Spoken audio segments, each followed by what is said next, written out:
Vous pouvez me montrer tous les livres dans les librairies soi-disant chrétiens que vous voulez.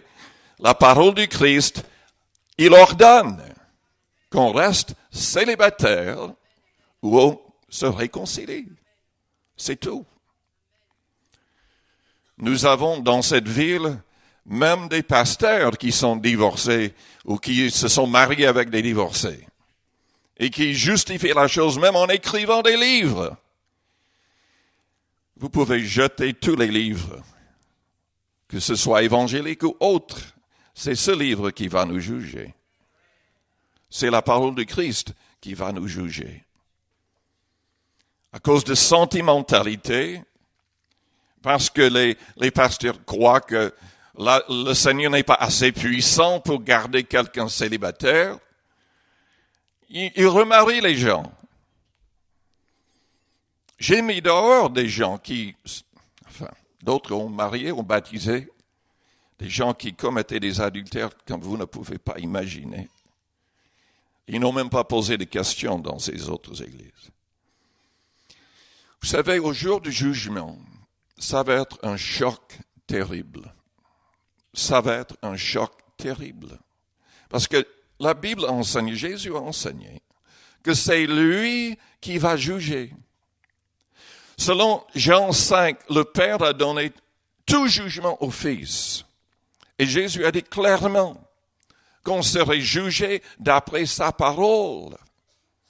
Non pas d'après la parole d'une église ou des hommes, même pas d'après l'enseignement de l'Ancien Testament, parce que Jésus a complété l'Ancien. Il a remis la pendule à l'heure dans bien des cas. Et c'est sa parole qui va nous juger. Et au jour du jugement, selon Matthieu 7, il y aura plein de gens qui vont dire, mais Seigneur, Seigneur, nous avons prophétisé en ton nom, nous avons chassé des démons en ton nom, nous avons fait toutes sortes de miracles.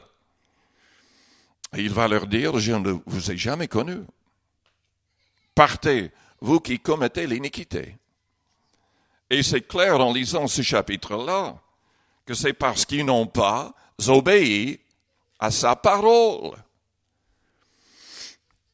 Nous devons bâtir notre vie spirituelle sur sa parole et non pas sur le sable.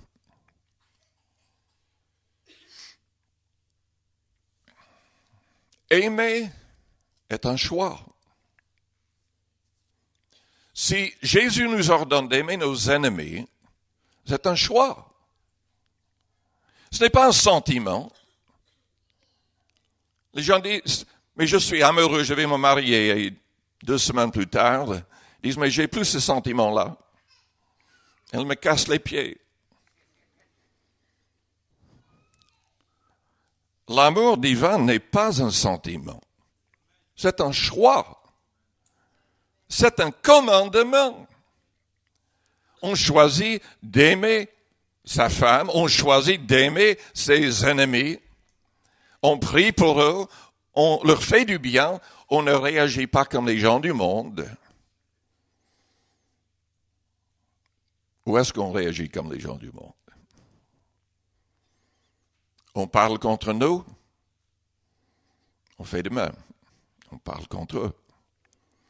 Ils nous blessent, on réagit de la même manière. Non, Jésus a dit, aimez vos ennemis.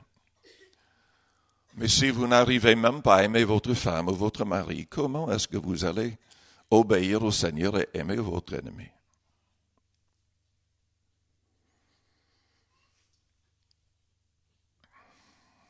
Je suis en train de parler de l'Église de Jésus-Christ, de la vraie Église.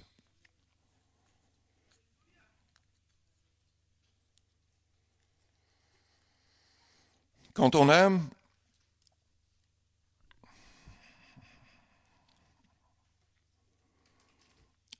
les gens non aimables.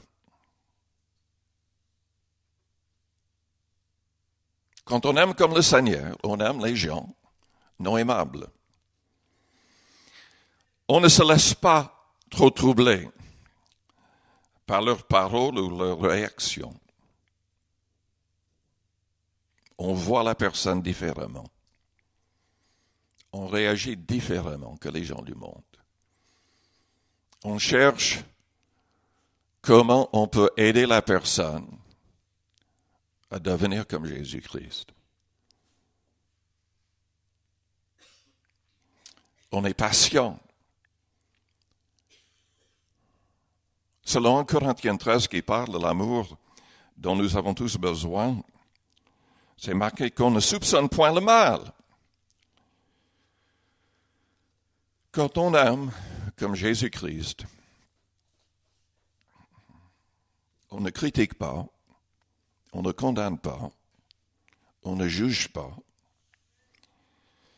dans le sens d'imaginer des choses dans la vie de quelqu'un. Le problème, c'est que dans l'Église, surtout les églises où on est ouvert pour les dons du Saint-Esprit, les révélations, si on manque de maturité, le diable peut entrer et imiter le Saint-Esprit.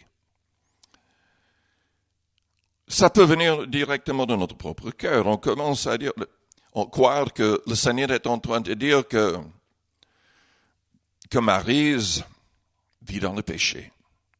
C'est pour ça qu'elle a tellement de problèmes. C'est pour ça qu'elle est malade. C'est ce que le diable a fait avec les amis de Job. Job était l'homme le plus juste sur terre. Dieu l'a dit. Mais ses amis croyaient qu'il était malade, qu'il avait tous ces problèmes parce qu'il avait sans doute commis des choses abominables. L'amour ne soupçonne point le mal, ne juge pas dans ce sens, jamais. Il est vrai que Dieu peut parfois révéler des choses cachées, mais il ne va jamais le faire avec quelqu'un dans l'Église qui n'est pas le responsable. Parce que les gens dans l'Église ne peuvent pas, ils n'ont pas d'autorité pour corriger le problème. Il peut révéler aux responsables, comme il a fait avec Pierre, en face d'Ananias et Saphira, sa femme, qui avait menti au Saint-Esprit. Il a révélé à Pierre. Il ne l'a pas révélé à quelqu'un dans l'auditoire. C'est rare, c'est presque jamais que Dieu va révéler de telles choses. Certainement pas à quelqu'un qui n'est pas l'autorité dans l'Église. Il nous donne des messages pour encourager les autres, pour édifier les autres. L'amour ne soupçonne point le mal. Et selon Matthieu 7, nous n'avons pas le droit de juger les autres. Selon Jacques 4, verset 14, c'est souligné que si on juge les autres, on juge la loi de Dieu. On se place au-dessus de tout. Et nous nous rendons coupables. Et je vous mets en garde. Vous savez ce qui arrive quand on juge les autres? La même chose va vous arriver. La même chose va vous arriver. Vous commencez à critiquer, à juger quelqu'un qui n'est pas fidèle aux réunions, et tout d'un coup, tout va arriver pour que vous n'arriviez pas à être fidèle aux réunions.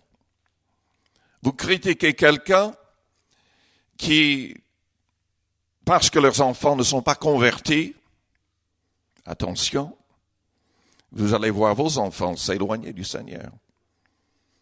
On doit vraiment faire attention dans ce domaine. Parce que tout va retourner contre nous si on n'obéit pas au Seigneur.